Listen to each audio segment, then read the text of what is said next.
Hello my pink ladies, welcome back to my channel. So இன்னைக்கு நம்ம சேனல்ல வந்து ஒரு டே இன் மை லைஃப் vlog பார்க்க போறோம். ஸோ எஸ்பெஷலி வந்து full day cooking vlog video தான் பார்க்க போறோம். ஸோ அன்னைக்கு வந்து மார்னிங் பிரேக்ஃபாஸ்ட் என்ன, லஞ்ச், டின்னர்லாம் என்னென்ன செய்வோம் அப்படின்னு சொல்லிட்டு ஒரு ஒன் டே vlog தான் இன்னைக்கு நான் உங்ககிட்ட வந்து ஷேர் பண்ண போறேன்.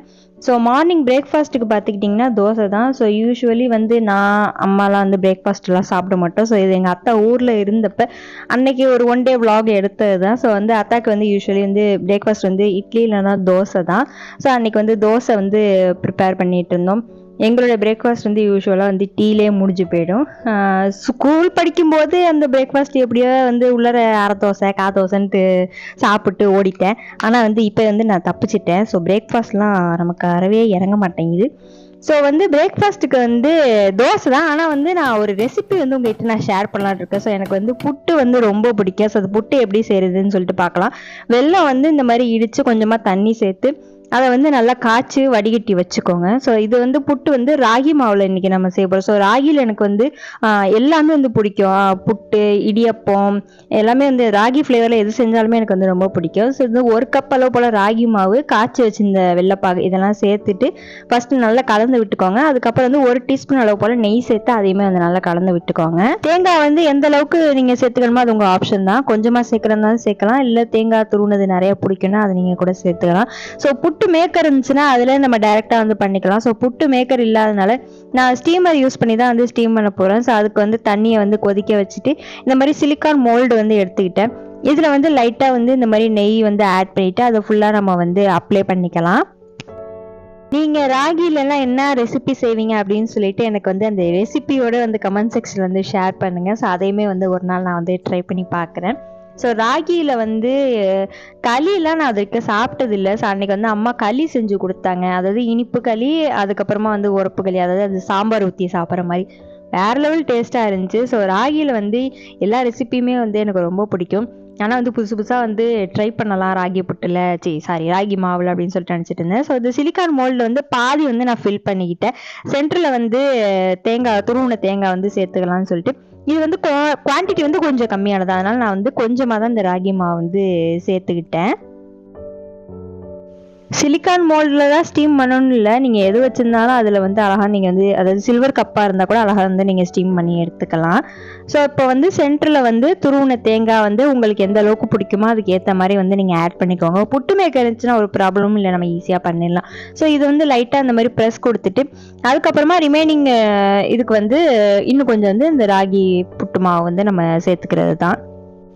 ஸோ நான் புட்டு இது வரைக்கும் ட்ரை பண்ணதில்லை. அம்மாட்ட கேட்டு தான் நான் வந்து ரெசிபி எல்லாமே வந்து நான் பண்ணிட்டு இருந்தேன். குவான்டிட்டி எல்லாமே வந்து அன்னைக்கு தான் நான் வந்து கற்றுக்கிட்டேன். ஸோ இப்போ இதை வந்து லெவல் பண்ணிக்கலாம். இப்போ லெவல் பண்ணதுக்கப்புறமா நம்ம வந்து ஸ்டீம் பண்ணி எடுத்துக்கலாம். ஸோ தண்ணி வந்து கொதிச்சதுக்கப்புறமா இதுக்கு மேலே வந்து ஸ்டீமரை வச்சுட்டு இப்போ வந்து நம்ம வச்சுருக்க அந்த சிலிக்கான் மோல்டை வந்து நம்ம இப்போ வந்து ஆட் பண்ணிக்கலாம். ஸோ இதை வந்து நான் ஒரு 10 நிமிஷம் போல் நான் வந்து ஸ்டீம் பண்ணி எடுத்துக்கிட்டேன்.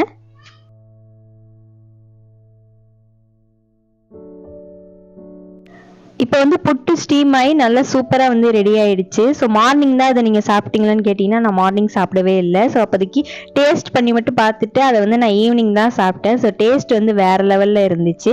இதை வந்து வெள்ளத்தில் தான் செய்யணும் இல்லை, நீங்கள் சீனி போட்டு கூட செய்யலாம், இல்லை நாட்டு சக்கரை போட்டு கூட செய்யலாம். டேஸ்ட் வந்து சூப்பராக இருக்கும். கண்டிப்பாக இந்த ராகி புட்டு ரெசிபி வந்து ட்ரை பண்ணி பாருங்கள்.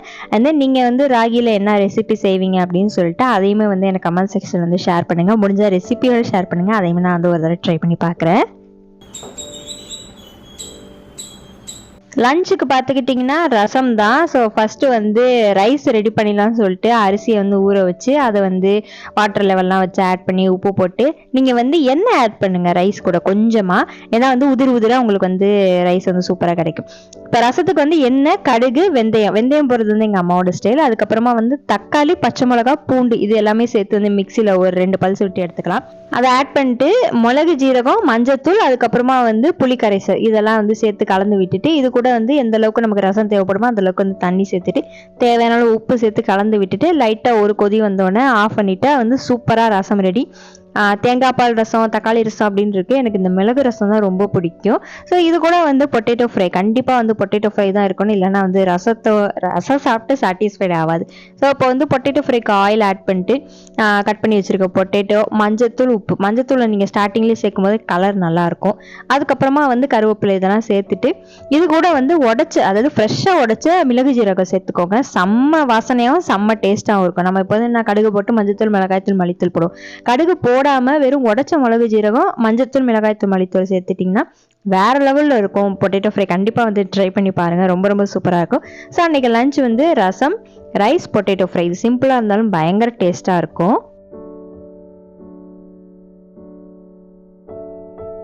டின்னருக்கு பார்த்துக்கிட்டிங்கன்னா, ஸோ நாங்கள் மதியானம் ரசம் வைக்கலான்னு சொல்லிட்டா நைட்டு வந்து பூரி இல்லைனா சப்பாத்தி இருக்கும்.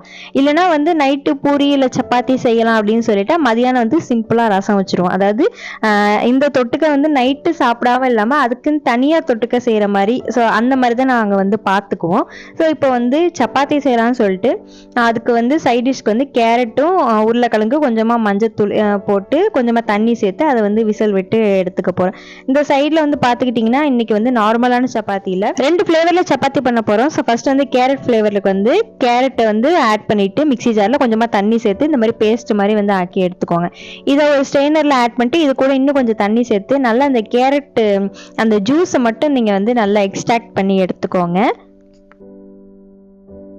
ஸோ இப்போ வந்து நல்ல இந்த மாதிரி எக்ஸ்ட்ராக்ட் பண்ணி எடுத்துக்கோங்க. இந்த மாதிரி ஜூஸ் கிடைச்சோன்னே இதில் வந்து ஒரு டேபிள் ஸ்பூன் அளவு போல் தயிர் சேர்த்துக்கோங்க. நம்ம வெஜிடபிள் ஜூஸ் சேர்க்கறதுனால நம்ம தயிர் சேர்க்குறோம். நார்மலாக இருந்தால் தயிர் சேர்க்க தேவையில்லை. இப்போ வந்து உப்பு சேர்த்துட்டு இது கூட வந்து ஆட்டா மாவு சேர்த்துக்கோங்க, அதாவது கோதுமை மாவு வந்து சேர்த்துக்கோங்க. இப்போ வந்து நல்லா வந்து நீட் பண்ணிக்கோங்க எந்த அளவுக்கு தேவைப்படுமோ. இப்போ வந்து நல்லா நீட் பண்ணதுக்கப்புறமா லாஸ்ட்டாக வந்து ஆயில் ஆட் பண்ணி இன்னும் கொஞ்சம் நல்லா நீட் பண்ணிக்கோங்க. ஏன்னா வந்து சாஃப்டான சப்பாத்தி கிடைக்கும். அடுத்தது வந்து பீட்ரூட் சப்பாத்தி. அதுக்கு வந்து பீட்ரூட் வந்து கட் பண்ணி மிக்ஸி ஜாரில் ஆட் பண்ணிட்டு தண்ணி சேர்த்துட்டு அதே மாதிரி வந்து நல்லா பேஸ்ட் மாதிரி ஆக்கி எடுத்துக்கோங்க. இது இந்த மாதிரி. இப்போ இதையுமே வந்து நம்ம ஒரு ஸ்ட்ரெயினரில் ஆட் பண்ணிட்டு அதே மாதிரி வந்து நம்ம எக்ஸ்ட்ராக்ட் பண்ணி, அதாவது ஜூஸை மட்டும் எக்ஸ்ட்ராக்ட் பண்ணி வந்து எடுத்துக்க போகிறோம். ஸோ வந்து பேஸ்ட் ஆட் பண்ணதுக்கப்புறமா இன்னும் கொஞ்சம் கூட தண்ணி சேர்த்துக்கோங்க. ஏன்னா அந்த ஜூஸ் மட்டுமே வந்து அந்த அளவுக்கு பத்தாது. இப்போ வந்து தேவையான அளவு உப்பு, அதுக்கப்புறமா வந்து ஒரு டேபிள் ஸ்பூன் அளவு போல் தயிர், அதுக்கப்புறமா வந்து கோதுமை மாவு இது சேர்த்து வந்து நல்லா கலந்து விட்டுக்கோங்க. இது ஃப்ளேவரும் சரி டேஸ்ட்டும் சரி 2 ஃப்ளேவருமே ரொம்பவே டேஸ்ட்டாக இருக்கும், வேறு லெவலில் இருக்கும். கண்டிப்பாக வந்து ட்ரை பண்ணி பாருங்கள். லாஸ்ட்டில் வந்து ஆயில் வந்து ஆட் பண்ணிக்கோங்க. நார்மலான சப்பாத்தி இல்லாமல் இந்த மாதிரி வந்து வெஜிடபிள் ஃப்ளேவரில் சப்பாத்தி பண்ணுங்கள், சூப்பராக இருக்கும். ஸோ இது வந்து ஒரு 1/2 அன் ஹவர் இல்லைனா 10 மினிட்ஸ் போல் வந்து அது வந்து ஊறட்டும்.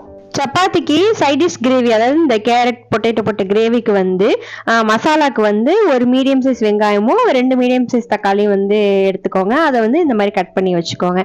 இப்போ பேனில் வந்து கொஞ்சமாக வந்து ஆயில் ஆட் பண்ணிக்கோங்க. ஆயில் ஹீட் ஆனதும் நம்ம கட் பண்ணி வச்சுருக்க வெங்காயத்தை வந்து சேர்த்துக்கலாம். இது வந்து டிரான்ஸ்பரண்ட் ஆனதுக்கு அப்புறமா வந்து நம்ம தக்காளி வந்து ஆட் பண்ணிக்கலாம்.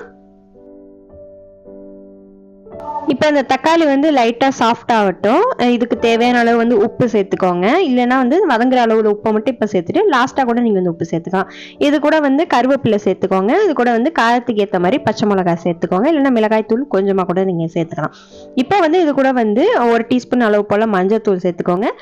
ஒரு 1/4 டீஸ்பூன் இல்லைனா 1/2 டீஸ்பூன் போல் மிளகாய் தூள் சேர்த்துக்கோங்க. காரத்துக்கு ஏற்ற மாதிரி 1 டீஸ்பூன் போல் கறி மசாலா இதை சேர்த்துக்கோங்க. இப்போ அது வந்து லைட்டாக சாஃப்ட் ஆகட்டும். இந்த பக்கம் பார்த்துக்கிட்டிங்கன்னா நம்ம வேக வச்சிருந்த அந்த கேரட் பொட்டேட்டோ வந்து வெந்துருச்சு நல்லாவே. இப்போ வந்து இந்த பொட்டேட்டோவில் அந்த ஸ்கின் மட்டும் நம்ம வந்து பீல் பண்ணி வச்சுக்கலாம். நீங்கள் வந்து இப்படியே போட்டால் வந்து அந்தளவுக்கு டேஸ்ட்டாக இருக்காது. அதனால வந்து நீங்கள் லைட்டாக வந்து மேஷ் பண்ணிக்கோங்க. ரொம்ப வந்து மேஷ் பண்ணிடாமல் ஓரளவு வந்து மேஷ் பண்ணி வச்சுக்கோங்க. இப்போ வந்து இதை இப்போ அந்த மசாலாவோட சேர்த்து நல்லா கலந்து விட்டுக்கோங்க. இது வந்து கேரட்டாக பொட்டேட்டோவாக தெரியாத அளவுக்கு நீங்கள் வந்து அந்தளவுக்கு மேஷ் பண்ணிக்கிட்டா போதும். இப்போ வந்து கொஞ்சமாக தண்ணி சேர்த்து இது வந்து கொதிக்கட்டும்.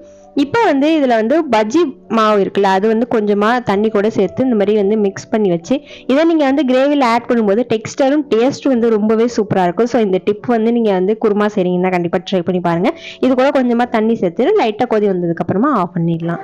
ஸோ இப்போ வந்து சப்பாத்தி மாவு வந்து நம்ம டிவைட் பண்ணிக்கலாம். இந்த மாதிரி உங்களுக்கு எத்தனை சப்பாத்தி தேவையோ அது மாதிரி நீங்கள் பால் ஷேப்புக்கு வந்து டிவைட் பண்ணி நீங்கள் ரெடி பண்ணி வச்சுக்கோங்க. ஃபர்ஸ்ட் வந்து இந்த கேரட் சப்பாத்திக்கு வந்து ரெடி பண்ணியாச்சு. அடுத்தது வந்து பீட்ரூட் சப்பாத்திக்குமே வந்து இந்த மாதிரி டோ வந்து நீங்கள் டிவைட் பண்ணி வச்சுக்கோங்க.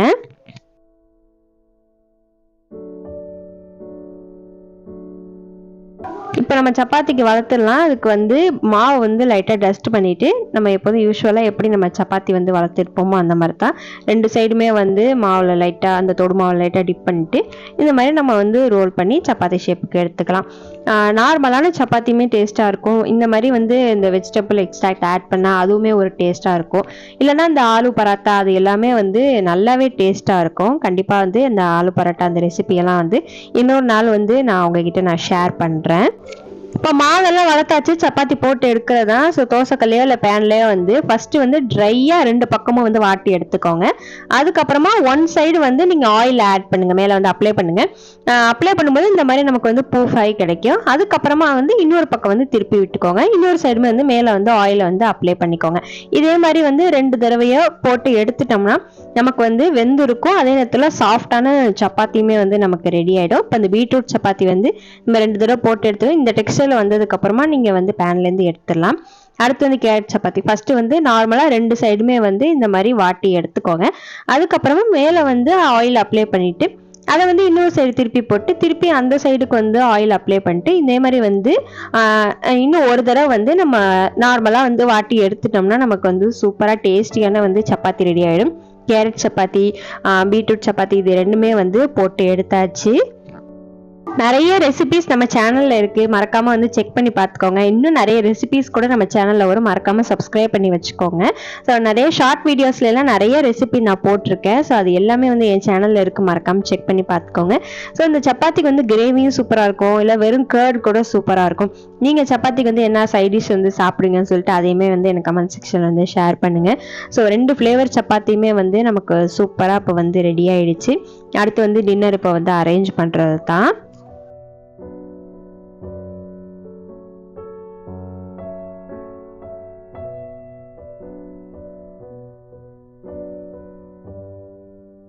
ஸோ டின்னருக்கு வந்து சூப்பரான கேரட் பீட்ரூட் சப்பாத்தி, அதுக்கப்புறமா வந்து கேரட் பொட்டேட்டோ கிரேவி வந்து ரெடி ஆயிடுச்சு. அத்தா வந்து டிஃப்ரெண்ட்டாக வந்து எதுவும் வந்து ட்ரை பண்ண மாட்டாங்க, யூஸ்வலாக என்ன பிடிக்குமோ அதை தான் சாப்பிடுவாங்க. ஸோ இப்போ வந்து நான் கேரட் பீட்ரூட் சப்பாத்தி பண்ணுறேன்னு சொல்லவும் வந்து அந்த டேஸ்ட் வந்து நார்மல் சப்பாத்தியை விட சூப்பராக இருக்குன்னு சொல்லிட்டு சொன்னாங்க. ஸோ வந்து அன்னைக்கு வந்து டின்னர் வந்து ரொம்ப ஹாப்பியாக சாப்பிட்டோம். ஏன்னா டேஸ்ட் வந்து வேறு லெவலில் இருந்துச்சு. இந்த காம்பினேஷனில் வந்து ஒரு நாள் டின்னருக்கு வந்து கண்டிப்பாக ட்ரை பண்ணி பாருங்கள். ஸோ நான் சொன்ன அந்த புட்டு ரெசிபி, ரசம், பொட்டேட்டோ ஃப்ரை, அப்புறமா இந்த மாதிரி சப்பாத்தி, இந்த கிரேவி இது எல்லாமே வந்து ஒரு நாள் வந்து கண்டிப்பாக ட்ரை பண்ணி பாருங்கள். ஐம் ஷுர் டேஸ்ட் வந்து ரொம்பவே சூப்பராக இருக்கும். அதுக்காக தான் நான் வந்து ஸ்ட்ராங்காக உங்ககிட்ட வந்து நான் நரேட் பண்ணுறேன். ஸோ அன்னைக்கு வந்து டின்னர் வந்து சூப்பராக போச்சு. அன்னைக்கு டேயுமே வந்து ரொம்பவே சூப்பராக போச்சு.